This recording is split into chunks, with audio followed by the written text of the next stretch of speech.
She had taken down 23 men in 14 months. The one thing she never saw coming was a wedding invitation.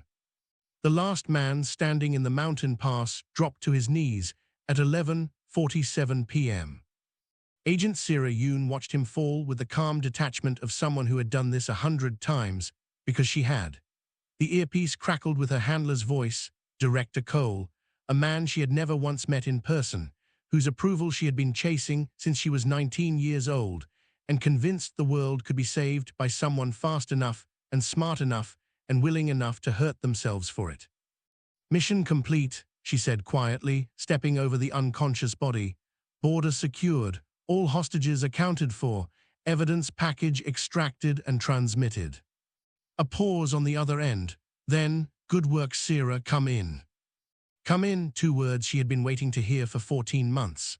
The Walwa operation, named after the fire orchid that bloomed only in the mountains of the north, was over.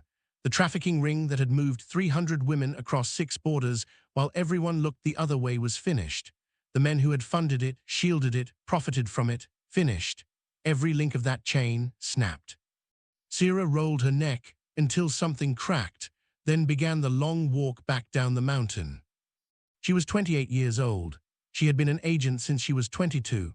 She had missed 6 Chuseok holidays, 4 funerals, 2 weddings, and approximately 900 normal human experiences.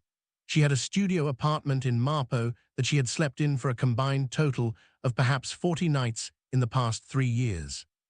She owned 4 sets of tactical clothing, 1 nice dress she had bought for cover in Monaco and never returned, and a dying succulent named General that her neighbor watered when she was gone. She had no family. The parents she had were long gone, mother from illness when she was 12, father from grief and bad choices shortly after. She had been raised in a group home run by a hard woman with a big heart, finished high school on scholarship, been recruited by the agency at a university placement fair where they told her she had exceptional pattern recognition and exactly the right kind of fearlessness. What they had not told her, and what she had only learned by doing the work, was that fearlessness was not the same as invulnerability. You could be fearless and still get hurt. You could be fearless and still wake up at 3 a.m. with your hands shaking from something you had had to do that you could not tell anyone about. She came in, she filed her reports. She ate the worst ramen of her life from a convenience store near the agency's Incheon safe house. She slept for 16 hours. And then Director Cole summoned her. There are bad plans, there are terrible plans, and then there are plans so absurd they circle back around to genius. This was not one of those. The director's office smelled like old paper and ambition. Sira had been in it exactly twice before, once when she was recruited, once when she received commendation for the Jeju operation. Both times she had sat in the same chair opposite his desk and tried to look like someone who deserved to be in the room. This time she sat in that chair and waited. "Sira Yoon," he said, without looking up from the file he was reading. 14 months in the field, 42 contacts successfully neutralized, evidence secured resulting in the arrest of 19 government officials across 4 countries, 3 separate assassination attempts on your own life, all failed. He paused. The last one courtesy of a man who outweighed you by 50 kilograms. "He was slow," she said. "He had a knife. He was slow with the knife." Director Cole finally looked up. He was a man of 60, with the face of someone who had spent decades reading reports about terrible things and had made peace with the fact that you could not stop all terrible things, only most of them. His eyes were the kind of sharp that came from never quite sleeping. "You have earned a rest," he said. "I will rest when I am dead, sir." She caught his expression. That was a joke. Was it? She considered, mostly. He turned the file toward her. She looked at it. The cover read, Operation Jade Phoenix, classified Level 9. Level 9, she had worked Level 7 twice and Level 8 once. Level 9 was the kind of thing people talked about in whispers and generally did not come back from in the same shape they had left. "Tell me," she said. He told her. The situation was this. The royal family of the Hanyang dynasty, the hereditary constitutional monarchy that had survived modernization by becoming increasingly ceremonial over the past 2 centuries, had a problem. 3 problems, actually. Problem 1, the Crown Prince, His Royal Highness Prince Ethan Lee, 29 years old, military decorated, publicly beloved, privately reported by their intelligence contact as someone who had been approached 3 times in the past year by a foreign intelligence apparatus with unusually large sums of money and unusually specific requests. Problem 2, someone inside the royal court, they did not know who, was feeding information to that same foreign apparatus. 3 separate internal security leaks in 6 months, the kind of leaks that got people killed. Problem 3, the king was dying, slowly but certainly, which meant that whoever sat next to Prince Ethan when he took the throne would have influence of the kind that could not be bought or argued away, and the foreign apparatus knew this. So you need someone inside the palace, Sira said. We need someone inside the palace who cannot be detected as an agent, whose presence there has a natural explanation that withstands scrutiny, and who has the skills to identify and extract the source of the leak without causing an international incident. She looked at the file again, at the photograph of Prince Ethan Lee, which showed a tall man with a serious face and the posture of someone who had grown up being told to stand up straight. You want me to go in as what? His betrothed. She stared at the director for a long moment. I would like to formally request, she said carefully, that this conversation never happened. The Yoon family, your mother's family, which you have had no contact with since her death, is distantly connected to a minor noble line. It is tenuous, but it holds up legally. There is a provision in the royal succession law that allows the crown prince to take a bride from a verified lineage within 40 days of his formal investiture. His investiture is in 6 weeks. Director Cole paused. The royal family has been persuaded that this would be advantageous. Persuaded, she repeated, by whom? By the Prime Minister, who is one of 3 people in this government who knows about this operation. Sira looked at the ceiling. She counted to 10. She came back down. Does Prince Ethan know? He knows there is a national security concern. He does not know the specific nature or the specific solution. So I would be going into his home, pretending to be his future wife, actually running an intelligence operation, and he would not know any of it. Correct. That is either the worst plan I have ever heard, she said, or I have not heard the rest of it yet. There is no rest of it, he said. That is the plan. She took the file. She had infiltrated a warlord's compound, a weapons auction, and a billionaire's private island. Nothing had prepared her for the absolute bloodsport of a royal court welcoming committee. The royal court was not what she had expected. She had expected something stiff and formal and easily mapped, hierarchies visible from 20 feet away, alliances written in the positioning of chairs, tension legible as weather. She was good at reading rooms. She had walked into warlord compounds and criminal boardrooms and diplomatic functions full of people who were simultaneously smiling and planning to have each other killed, and she had always known within 15 minutes who mattered and who did not. What she had not expected was how much the court looked like high school. There were factions. Of course there were factions, but they were factions built on the architecture of old scores and petty grievances and the specific kind of resentment that comes from people being trapped in proximity with each other for years without anyone being able to leave. Lady Gemma, the head of the Queen's ceremonial household, had not spoken to Lady Blake in 3 years following an incident involving a seating arrangement at the summer festival. The 2 deputy chamberlains were apparently locked in a cold war over a report that had been presented to the king with the wrong name on the cover. The royal kitchen had a feud with the florists. The florists had a feud with everyone. Sira entered the palace on a Tuesday morning in a sedan chair that she found profoundly uncomfortable and wearing a court dress that weighed approximately 15 kilograms.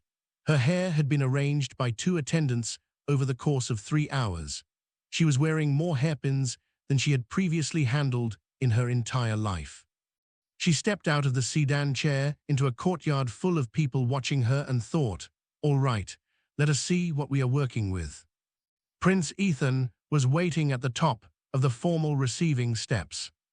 He was taller in person than in photographs, which was mildly inconvenient because photographs were supposed to give you an accurate read on someone, and she had based her initial assessment on photographs.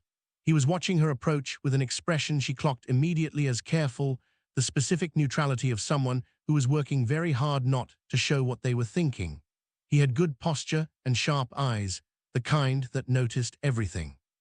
She climbed the steps. They performed the formal greeting, hands in the correct positions, eyes downcast at the correct angle, the correct phrases spoken in the correct order. "Miss Yoon," he said, quietly enough that only she could hear, "welcome to the palace." "Your Highness," she kept her eyes appropriately lowered, "I hope I will not be a burden." "I hope the same," he said. She glanced up, just briefly, and caught him watching her with an expression that she could not quite categorize, not hostile, not welcoming, something more complicated than either. "Interesting." Most people spend their first week in a new place trying to fit in. Sierra spent hers building a surveillance network out of small kindnesses and broken lacquerware. She spent the first week doing what she always did in a new environment, listening. The palace ran on information.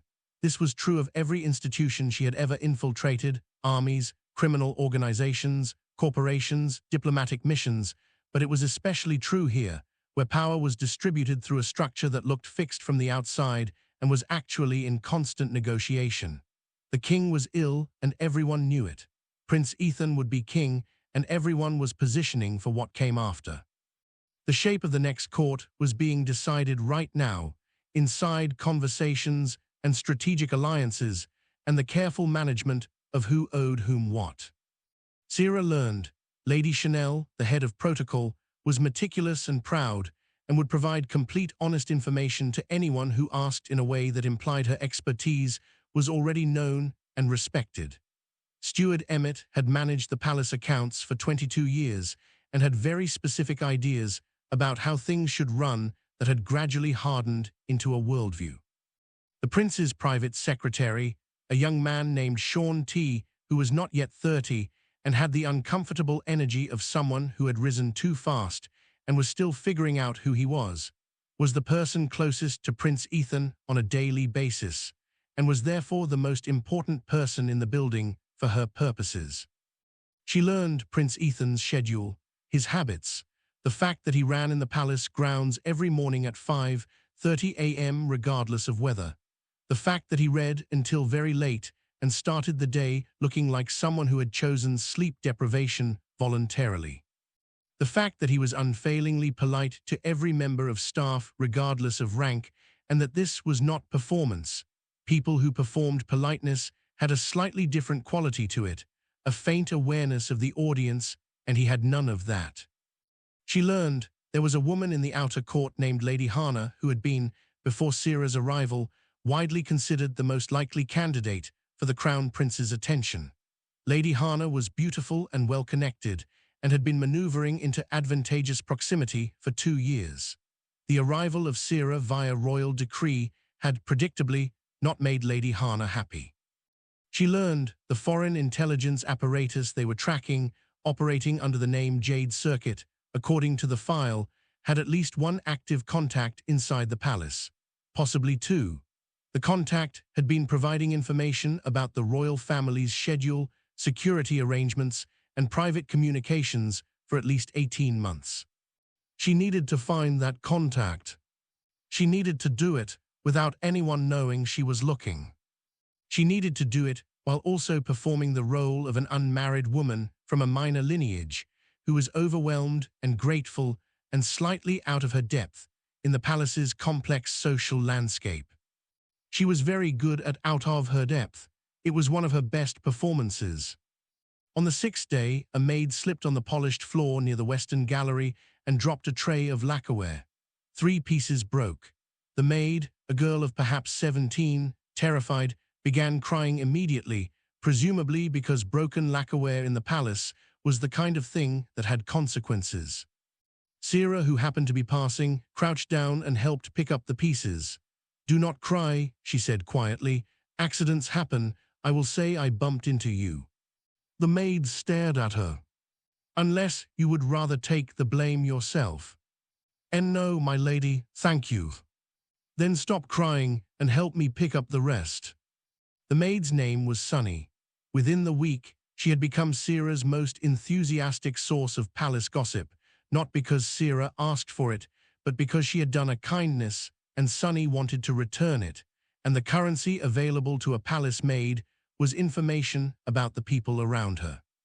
Sira had not chosen to help her as a strategic calculation. She had helped her because a scared teenager dropping a tray was a scared teenager dropping a tray, but she filed the outcome carefully. People remember who helped them when they were afraid. This was not a tactic, it was a truth. She had broken into his private library. He had sat down and offered her conversation. This was either the beginning of a very serious problem or the most interesting thing that had happened to either of them in years.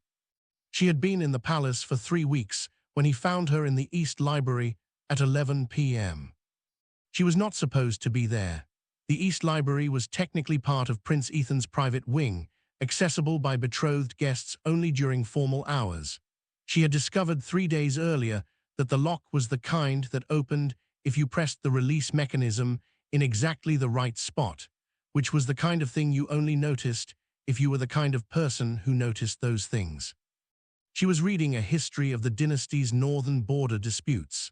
It was dry and detailed, and she had already found 2 references that connected to information she had pulled from the Jade Circuit file.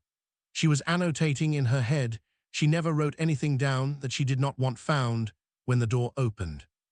She did not startle. Startling was for people who were not expecting to be caught. Prince Ethan stood in the doorway holding a lamp.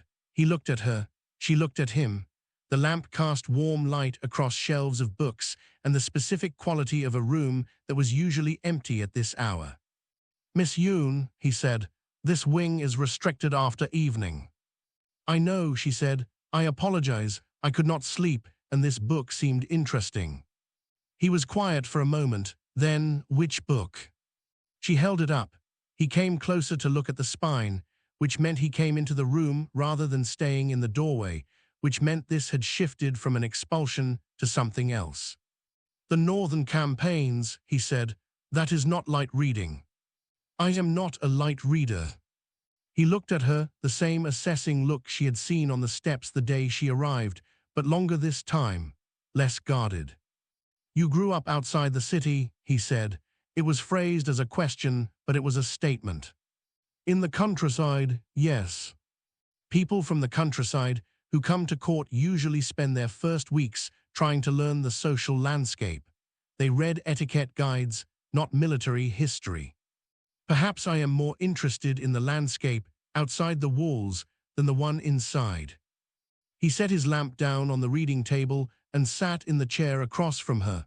This was not what Sira had expected. She recalibrated. "You have been very quiet since you arrived," he said.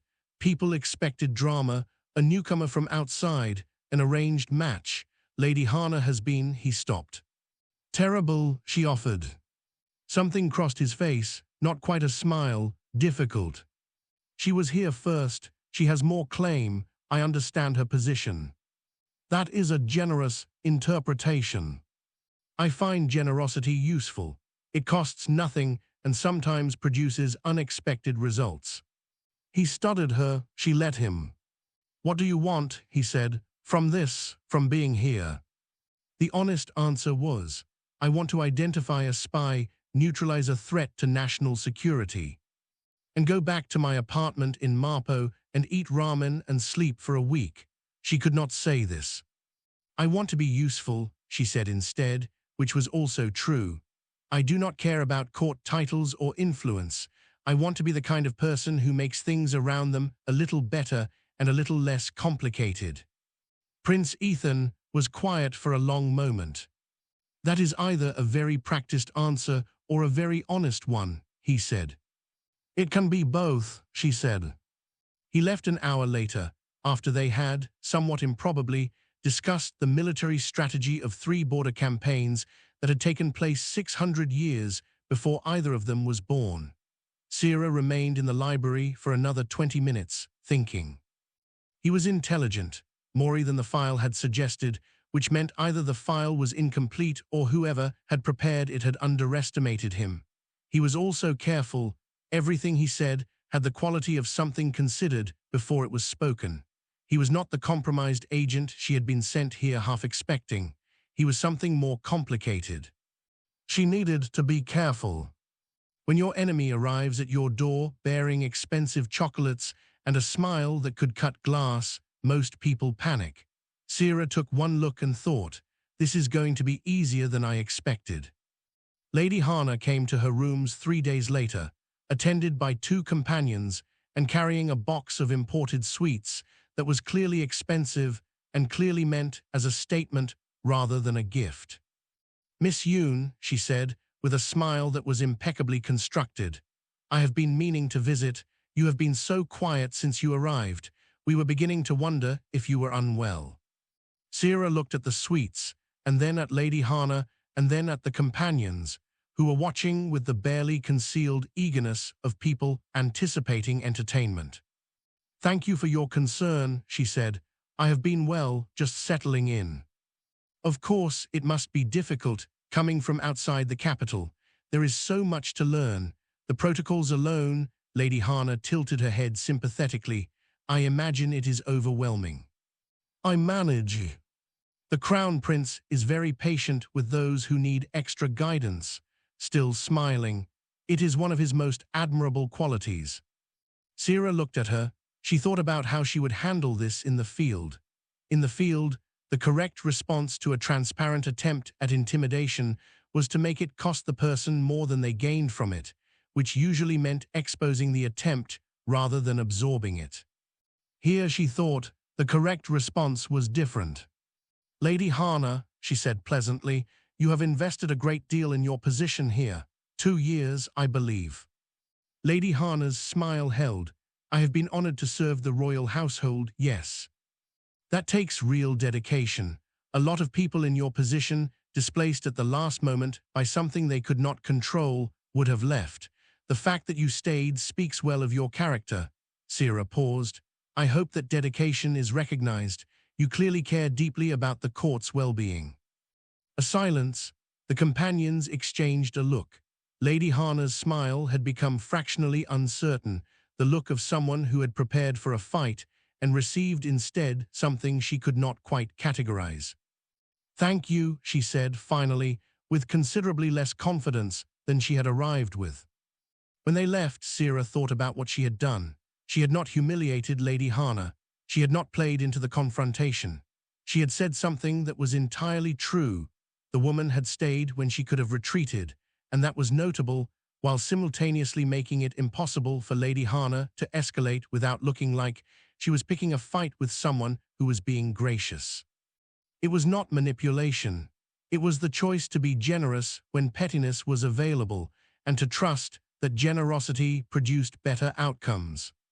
3 days later, Lady Hana's personal attendant brought Sira a small note.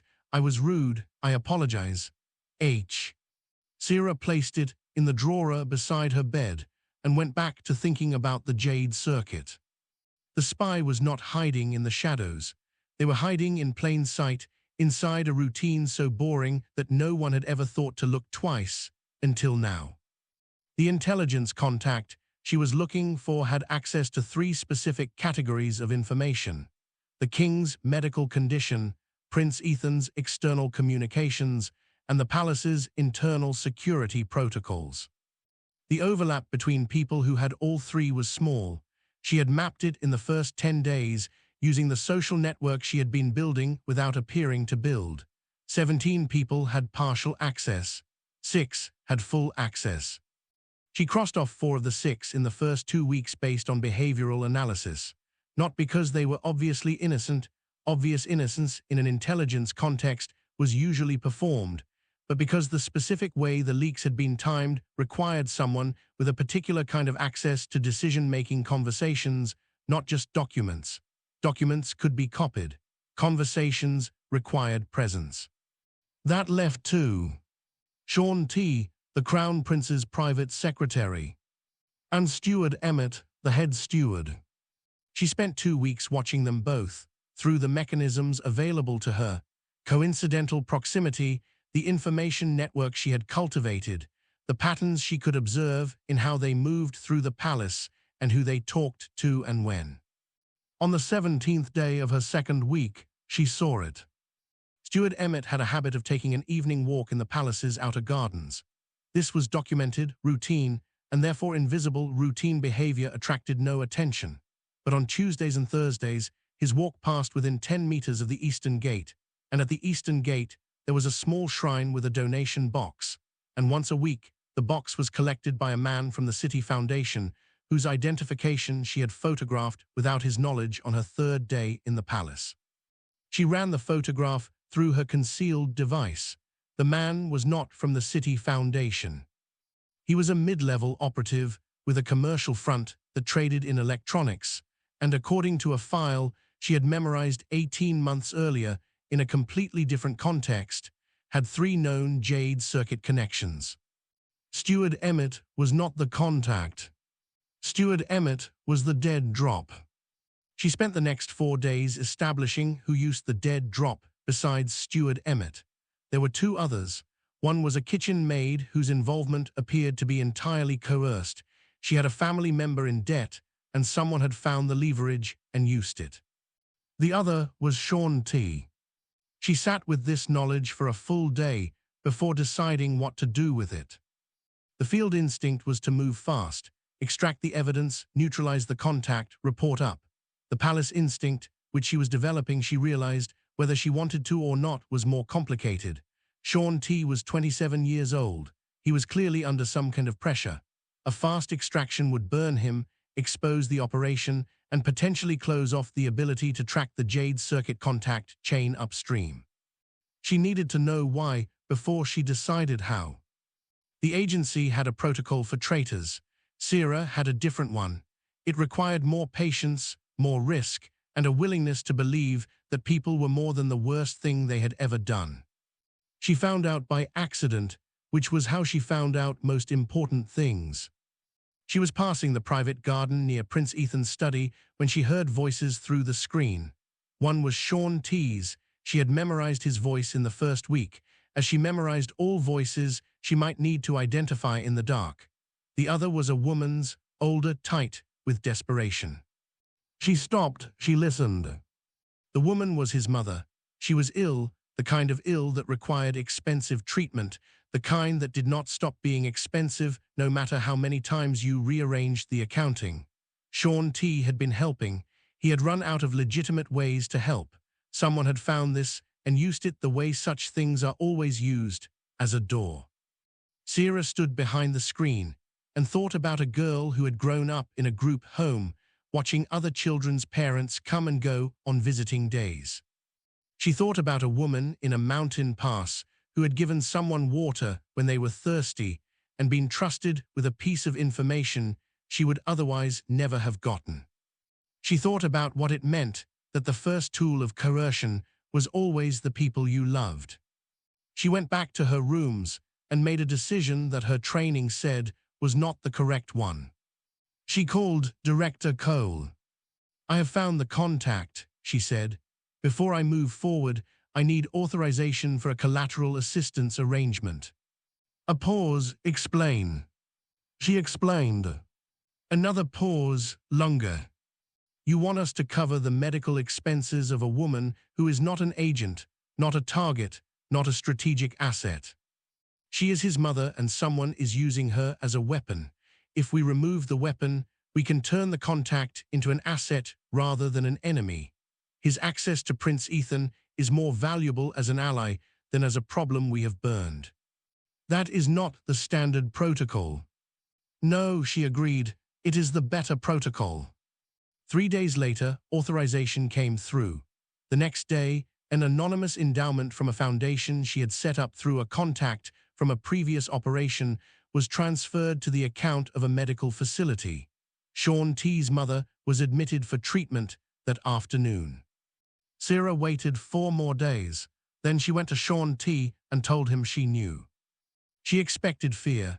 She got something more complicated, a kind of collapse followed by a kind of relief, the look of someone who has been carrying something alone for so long that being seen, even being caught, is almost a kindness. "I did not want to," he said. He was staring at the floor. "I never wanted to." "I know," she said. "Here is what happens next." She told him what happened next. It involved his continued cooperation, his transition into a double-agent role that he was uniquely positioned for, and the guarantee that his mother would receive continued support for the duration of her treatment. It did not involve him being arrested, disgraced, or losing the position that he had worked his entire life to earn. He looked at her for a long time when she finished. "Why are you doing this?" he asked. "Because burning you helps no one, turning you helps everyone," she paused, "including you. You could have just handed me over, it would have been cleaner." "Cleaner is not the same as better," she said. "I have learned to tell the difference."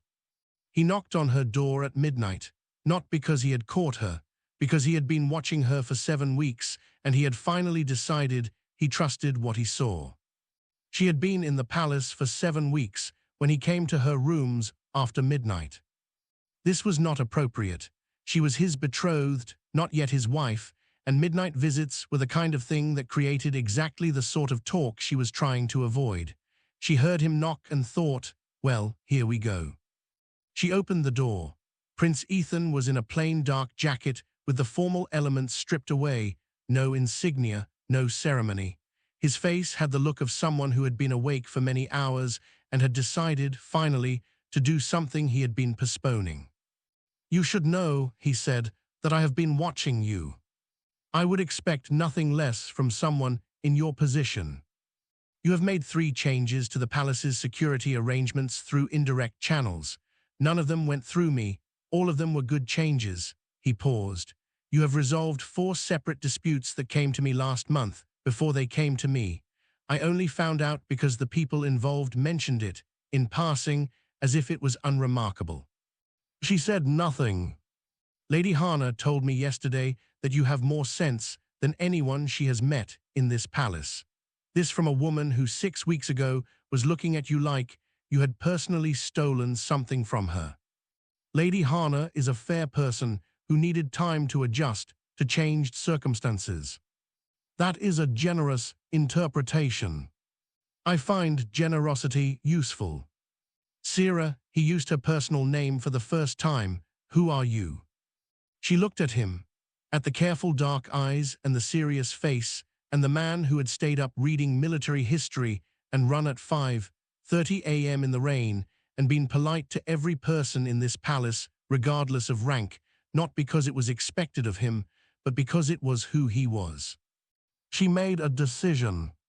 "I think," she said carefully, "that you should come in and sit down." She told him, not everything, not the operational details, not the names, not the specific mechanisms she was using, but the essential structure, that there was a threat, that she had been sent to address it, that she was addressing it, that she had not intended to like the palace, that she had, somewhat against her will, begun to. He listened without interrupting. When she finished, he was quiet for a long time. "The Prime Minister told me there was a security concern being handled. I assumed it was something external." "It was external. The vector was internal." "The contact, you have identified them." "Yes." "Are they a threat still?" "They are becoming an asset. Give me 3 more weeks." Another silence. He stood and walked to the window and stood with his back to her for a moment, looking at the palace grounds in the darkness. "You could have told me from the beginning." "I could not be sure of you from the beginning. I needed to assess the environment independently first." He turned, "And now? And now I am sure of you." The words landed differently than she had intended. She felt it and did not look away from it, because looking away from things was a habit she was trying to break. "I am sure of you professionally," she added. "You are not compromised. You are not in contact with Jade Circuit. Your instincts are good and your judgment is sound. Only professionally. I have been here 7 weeks, she said. I am an agent. I do not move fast on personal assessments. How long do you need? I will let you know, she said. He left. She sat in the darkness and thought about the fact that she had meant it. The man who walked into the palace reception that evening was one of the most dangerous people in the region. He knew it. Sira knew it. The only question was which of them was better at pretending otherwise. The delegation from the Shilan Trading Consortium arrived 3 weeks later. On the surface, a commercial delegation seeking to expand trade relationships. In the file she had been building, the Shilan Trading Consortium was the primary commercial cover for Jade Circuit's operation in the peninsula. The delegation's leader was a man named Darian, 45, born in the north, current professional identity as a merchant, actual professional identity, as the senior Jade Circuit controller responsible for 5 active operations, including the one that had put Shaun T in her path. He was here to evaluate the operation, to decide whether to escalate it. Sira attended the reception for the delegation in a dress that weighed less than the ones she had been wearing and that she had selected specifically because it gave her full range of motion. Her hair was up. She had 3 concealed items on her person, none of them weapons, because weapons at a formal reception were the kind of thing that ended careers. She let the reception proceed through its formal stages. She watched Darian work the room. He was good, she acknowledged that. He read people quickly and adjusted his approach with the ease of someone who had spent decades doing exactly this. He got to Prince Ethan within 40 minutes and spent 20 minutes there, talking about trade policy, and she watched the conversation from across the room and read the subtext. He was feeling out the prince, looking for the pressure points, assessing whether the approach that had failed, using Shaun T, had left exploitable damage or just closed a door. He was also watching her. She knew he was watching her by the 3rd time their eyes met across the room. The first time could be coincidence. The second, assessment. The third was a statement. She excused herself from the conversation she was in and crossed the room to refill her cup near the window, which put her 3 feet from him without being in his conversation. He detached from the group. He was within 30 seconds. Miss Yoon, he said, in the smooth tones of a man who was very good at introducing himself. I have heard about you, the Crown Prince's unexpected betrothed. A surprise to many people, she agreed. Including you. She smiled, especially me. He studied her with the professional attention of someone assessing a risk. She let him. She had made herself look exactly as readable as she wanted to be, a young woman slightly out of her depth, grateful for the match, still figuring out how to navigate the palace's complex waters, charming but not dangerous. You seem to have settled in well, he said. The Crown Prince has been patient. And your own family, they must be proud. My family is small, she kept her voice appropriately wistful. I do not have much. The match is more than I expected. He nodded with the specific satisfaction of someone who has confirmed what they suspected. Someone without resources, without connections, without leverage. I hope your future is everything you deserve, he said. I hope so too, she said. He moved on. She watched him go and thought, he will be watching me now, but he will be watching for weakness. And what I am about to do will not read as weakness from the outside. That night she sent a message through Shaun T, now fully cooperating, now a genuine asset that would reach Darian's handler in the city. The message was in a cipher she had built using information only Jade Circuit would recognize, and it said, the operation is compromised. The contact has been turned. Extract all assets within 72 hours or lose them. She was not extracting assets. She was inducing panic. Panic made people move faster than they should. When people moved faster than they should, they made mistakes. She settled in to wait for the mistakes. Sira had a theory she had tested across 6 years and 4 continents. The moment a trained operative starts acting out of fear instead of strategy, they stop being dangerous and start being useful. The first mistake came 30 hours later. A member of the delegation's support staff attempted to access the palace's private document archive at 2 a.m. using a borrowed pass. The archive was not where the documents they were looking for were stored. Sierra had moved those 3 weeks ago as soon as she had confirmed the dead drop. But the attempt was recorded, and the man was identified, and by morning, Darian had a problem that had nothing to do with the documents and everything to do with the fact that his people had been caught doing something they should not. The second mistake came 12 hours after that. Darian attempted to meet privately with Lady Hana, presumably to activate a secondary approach she had not identified. Lady Hana, who had in the past 6 weeks transformed from Sierra's most obvious antagonist into something closer to a wary ally, came directly to Sierra afterward and told her what had happened. He wanted information about the Crown Prince's private meetings. He offered money. Lady Hana's expression was the particular one of someone who has been underestimated. I told him I was not interested. He suggested that women in my position, he used the phrase, overlooked women, were always interested if the price was right. I am sorry he said that.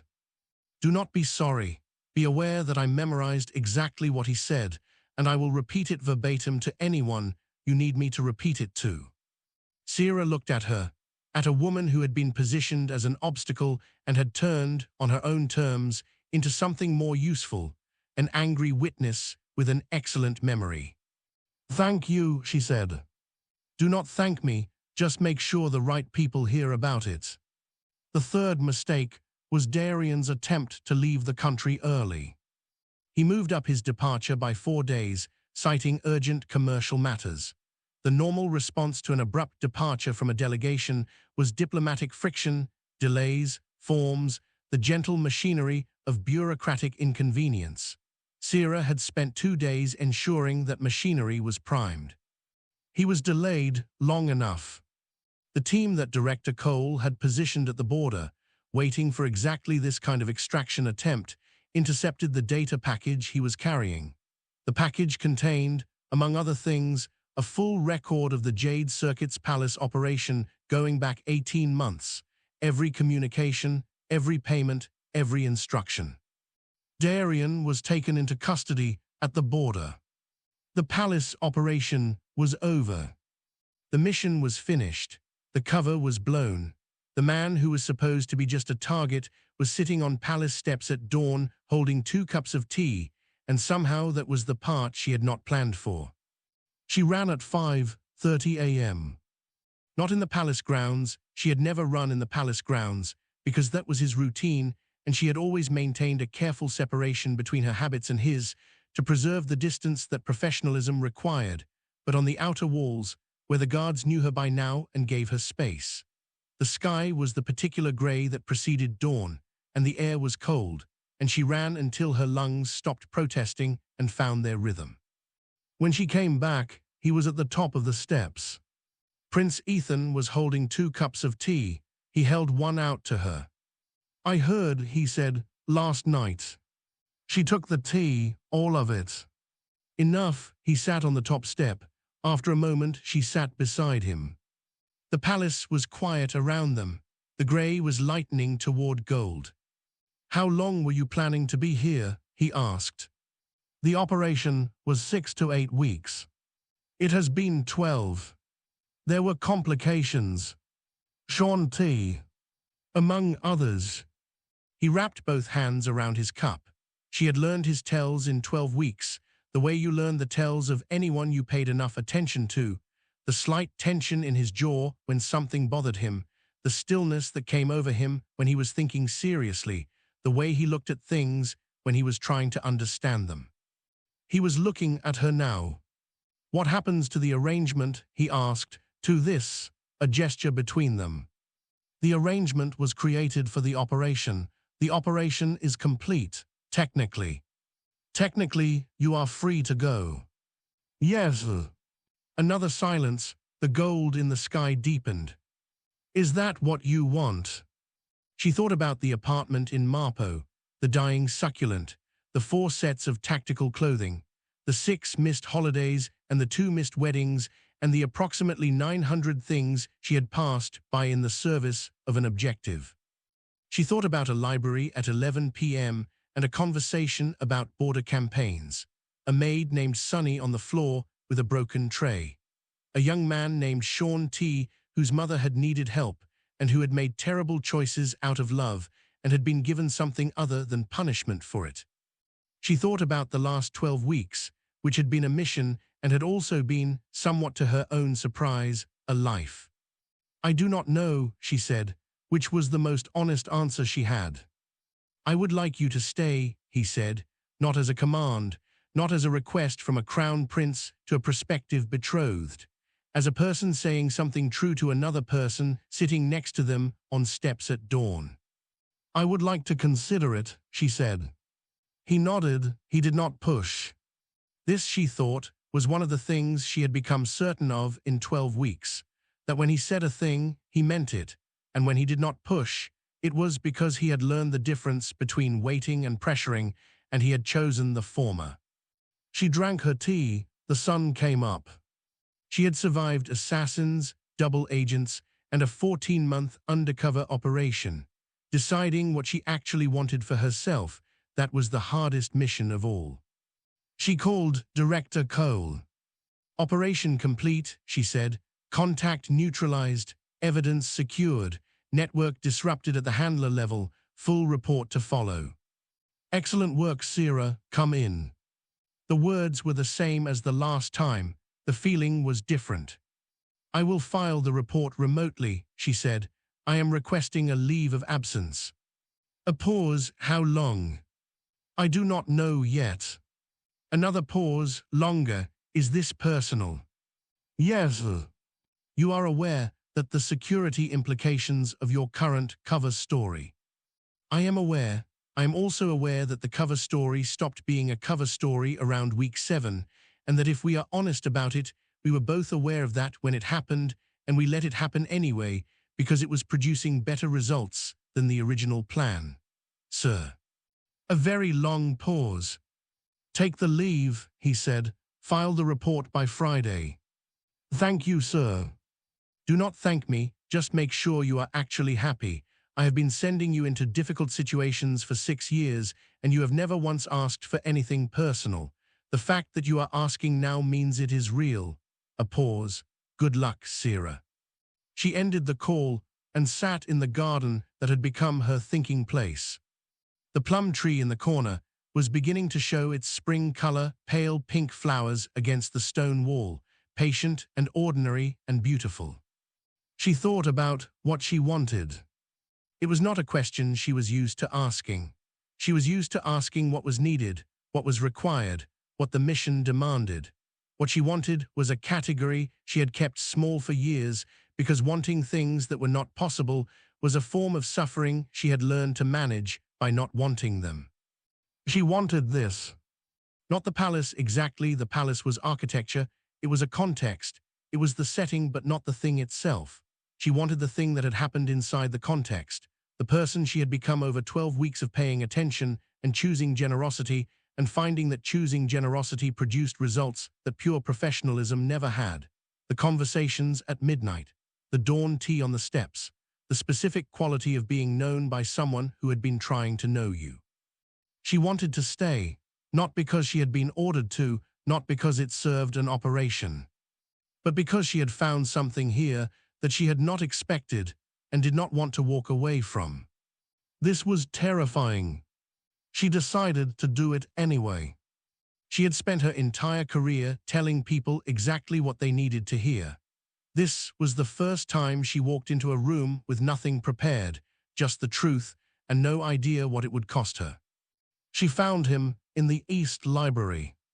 This time she knocked. "Come in." He was reading. He looked up when she entered, and she saw the careful moment of adjustment, the reassembly of the controlled expression over whatever had been there before the door opened. She had learned to see that, to read the fraction of a second before the mask went on. She sat down across the table from him. "I spoke to my director today. And The operation is closed. I have been offered extraction. He set down the book. What did you say? I asked for a leave of absence instead. He was very still. She had learned that stillness too.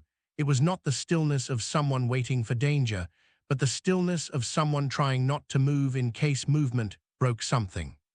Why, he said. Because I am not finished here. The operation is closed. I'm not talking about the operation.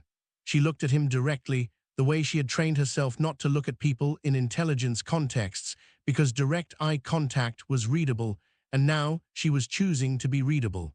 I am talking about this, the conversation we have been having for 3 months that neither of us has named directly. Something shifted in his face. The mask came off. You should know, he said, that I knew very early. How early? 3rd week, not the specifics, but that you were not what you appeared to be, that the explanation was too neat and the intelligence too good, and you were too careful for someone who was supposed to be adjusting to a new environment. You did not say anything. No. Why not? He picked up his cup and turned it in his hands, looking at it rather than at her. Because the outcomes were better, because whatever you were doing, it was making things around you more stable and more honest and more functional than they had been. And because he stopped. Because I did not want to be the person who ended it, he said. Whatever it was, I wanted to wait until I understood it properly before I made any decisions about it. She looked at him. And do you understand it now? I understand that you came here for a mission, and the mission is over, and you are choosing to stay. I understand that whatever your original intentions were, the last 3 months have produced something I did not expect and do not want to be without. He looked up from the cup. I understand that I have no idea how to say what I am trying to say in a way that does not sound either too formal or too presumptuous. Try, she said. I would like you to stay, he said, not as a matter of operational cover or royal arrangement or national security, as a choice, yours if you want to make it. She thought about the apartment in Marpo for the last time. I already made it, she said. She came to the palace to finish a mission and leave. What she did not expect was that staying would turn out to be the bravest, most strategic, most completely unplanned thing she had ever done. The formal announcement was made in the 4th month. It was not the dramatic event the court had expected. There was no ceremony of revelation, no sudden twist that changed the nature of things. It was simply the continuation of what had been building for months. A crown prince and his betrothed, now confirmed, now a matter of public record rather than pending arrangement. The people in the palace who had been watching them all this time had most of them seen it coming. Lady Hana, who was now something close to an ally and who had been offered a genuine position in Prince Ethan's external affairs office that she was extraordinarily good at, told Sira that the kitchen had started a pool in month 2 about when they would officially confirm. Lady Hana had bet on month 3 and was mildly annoyed to have lost by a week. Sean T had been quietly reassigned to a position that used his intelligence appropriately and his access to sensitive information less dangerously. His mother's treatment was ongoing. He would carry the weight of what he had done for a long time, and Sira did not pretend that weight did not exist, but she had learned that weight could be carried without crushing the person underneath it if they had enough support.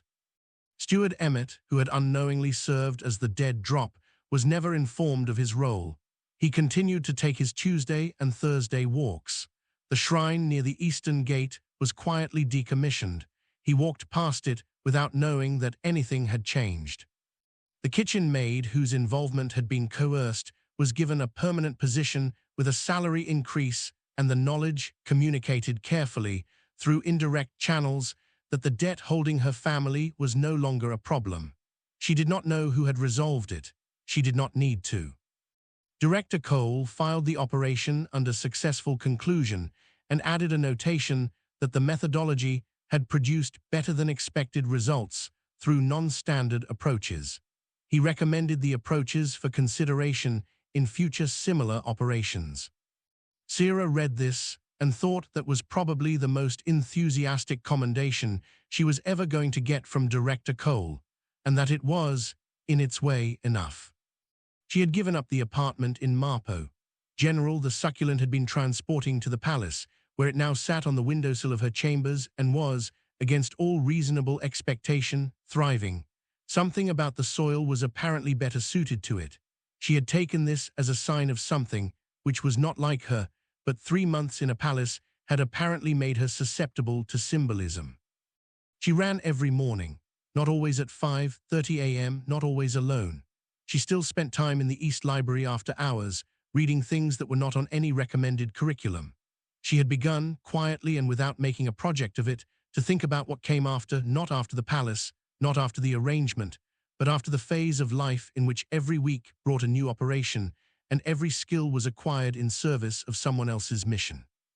She had begun to think about her own mission, what it was, what it should be, whether she could build something here that served the same impulse that had driven her into intelligence work in the first place, the desire to protect people who needed protection, the recognition that the world was not designed fairly and that someone had to care about the gap between how things were and how they should be.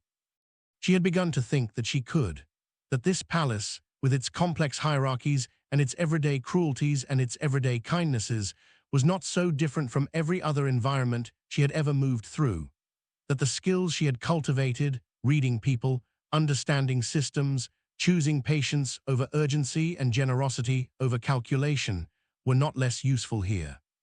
They were more visible here, because here she did not have to hide what she was doing behind an operational cover.